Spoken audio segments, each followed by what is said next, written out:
Welcome back to another episode of Rock Boys Football. Want to take a deeper dive into this Texas A&M head coaching search. Talk a little bit about how good of a job Texas A&M is at the college football level. And I would argue you're seeing a lot of buzz on Twitter saying this Texas A&M job is not as good as some people say. I couldn't agree less.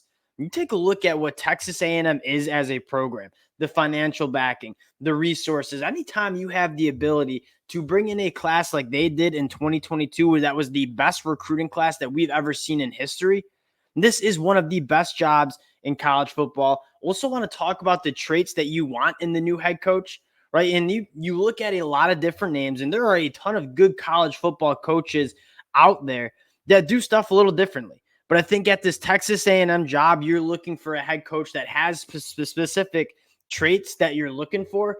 And then finally, we'll talk about some certain candidates that I think would be really good fits in College Station. Before we get into it, just want to say one, thank you to you guys. We touched on this Sunday morning as the news broke, but haven't really had a chance to take a deeper dive into the conversation. So I want to take that time to do so. If you do enjoy the content, consider subscribing to the channel. And more importantly, would love to hear from you guys. I'm going to give 3 candidates, but there are a ton of quality candidates for Texas A&M to have. Would love to hear what you guys think in the comment section. So drop your candidates in the comment section. And without further ado, let's get into this one. And I first want to talk about Texas A&M as a job in college football. And I truly think it is one of the premier jobs that you can have. You look at the resources that they have, the culture that's instilled, everything that you need to win a national championship is right there in College Station. And yeah, they haven't necessarily gotten the right guy or had the success of some of these other programs like Georgia and Alabama. That doesn't mean that the program can't win a national championship or isn't an elite program in the college football landscape. It more means that they just haven't figured out the right recipe yet, haven't gotten the right head coach in there. And although Jimbo Fisher had some success at Florida State, it never really seemed like he could get that thing off the ground, specifically on the offensive side of the ball. I want to talk about some of the traits that you're looking for in the new Texas A&M head coach. And the first thing is a recruiter. And do you need to be an elite recruiter? Texas A&M recruits itself. Like, I think most head coaches that come in there will be able to recruit top talent to College Station. So although that is an important aspect of the job, I don't think that's the number one thing that everyone should be talking about.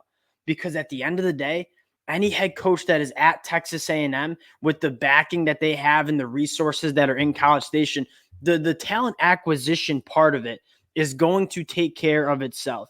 The 2 traits that I want to focus on a little bit more are the player development and kind of the managerial aspect of being a head coach. And that is really where I think Jimbo Fisher kind of failed at Texas A&M. The talent acquisition was never a problem, right? The 2022 class, the best class that we've ever seen. That Texas A&M team was consistently one of the most talented teams that you saw across college football.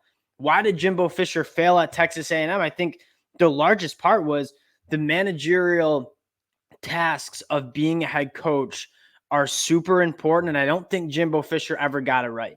You take a look at why Kirby Smart, why Nick Saban have had so much success.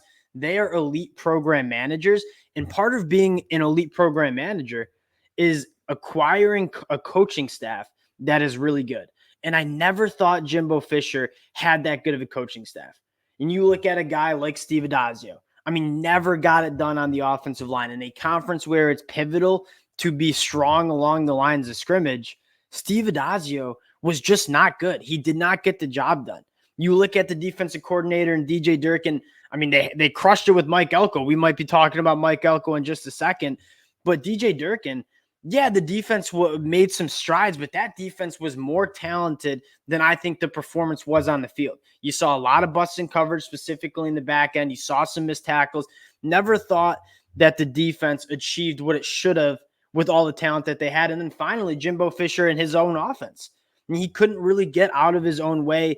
He took the offense that worked with Jameis Winston at Florida State and kept trying to kind of plug it into Texas A&M with quarterbacks that couldn't run that kind of scheme. And so the last year he goes to Bobby Petrino, the offense takes some strides, and then Connor Wigman goes down. But you finally saw the offense, I think, starting to turn around. But Jimbo Fisher's lack of ability to hire the right guys around him, I think really hurt his tenure at Texas A&M because, again, they weren't losing games because they were getting out talented. They had the talent. It was just not coming together on any sides of the football. I think the player development's the second thing. Can you get a coach? And this kind of goes with the hiring.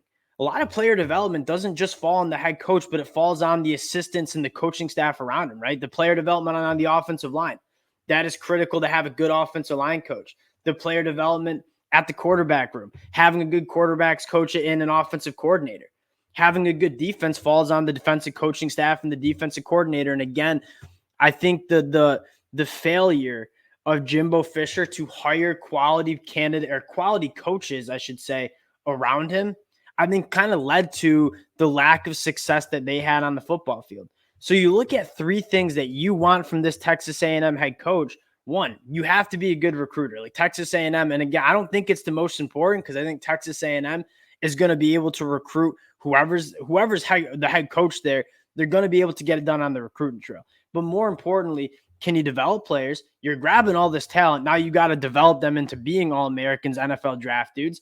And then secondly, can you make the hires that are smart around the head coach? And that was probably the biggest failing that Jimbo Fisher had during his tenure in College Station. Want to get to a few candidates that I think would be really good hires in College Station. And again, I'm going to say three of them. We'll probably do some more episodes where we're talking about different names.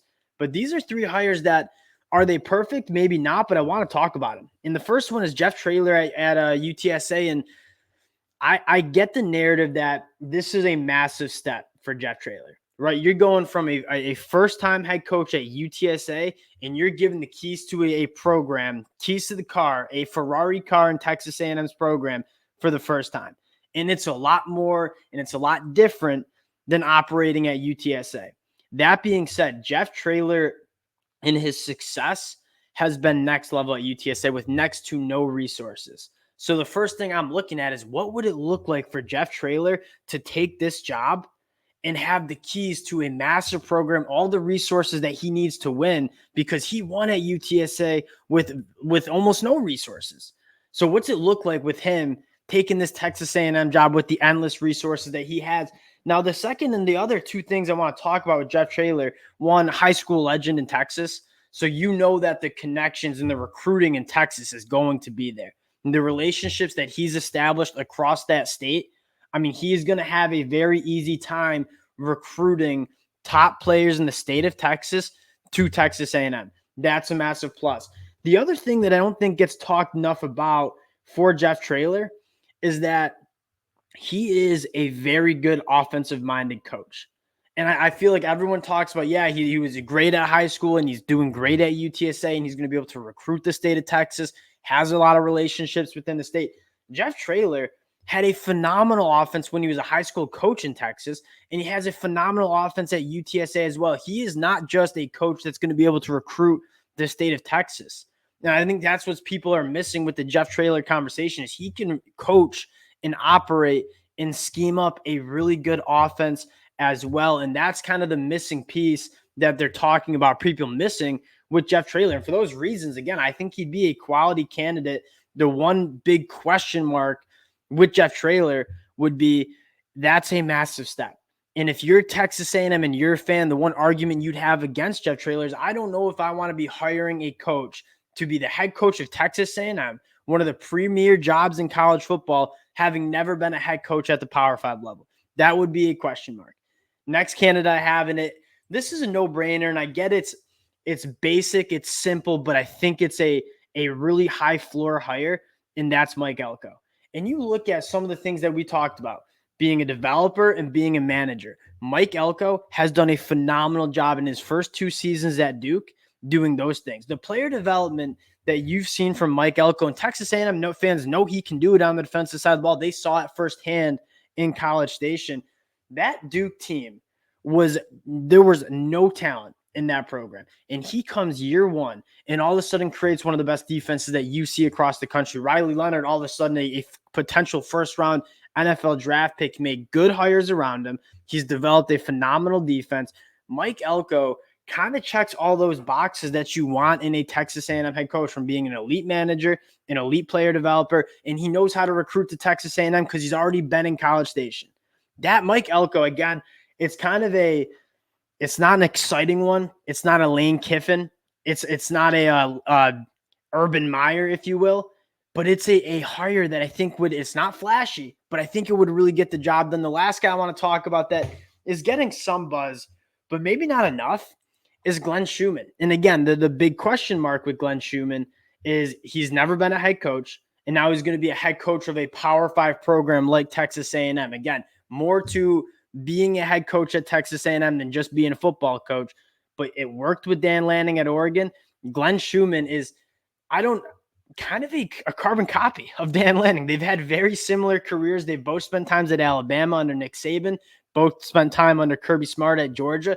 They've been around the two greatest coaches that we've seen in college football the last couple decades, and they're going to bring that culture and that kind of system into Texas A&M. And there is no doubt in my mind, if you get the right person in this job, it can look like Texas, or it can look like Georgia and Alabama. This program has everything you need to look like a program like Georgia, like Alabama. Glenn Schumann, a guy that's worked under Nick Saban, that's worked under Kirby Smart, that's done a phenomenal job developing players on the defensive side of the ball, an elite recruiter. I think that would make a lot of sense. Is it risky because he's never been a Power 5 head coach? Absolutely. But it worked out for the Oregon Ducks and Dan Lanning seemingly so far. I think it'd work out for Texas A&M as well. A couple other candidates that you're seeing that I think would be solid hires. Jonathan Smith up at Oregon State. I think that makes a lot of sense. Chris Kleiman at Kansas State says he wants to stay. I think that would make a lot of sense. And then you have the ideal Dan Lanning. And if you're a Texas A&M fan and you said you could choose any head coach that you wanted to be the next head coach at Texas A&M, I think it would be Dan Lanning.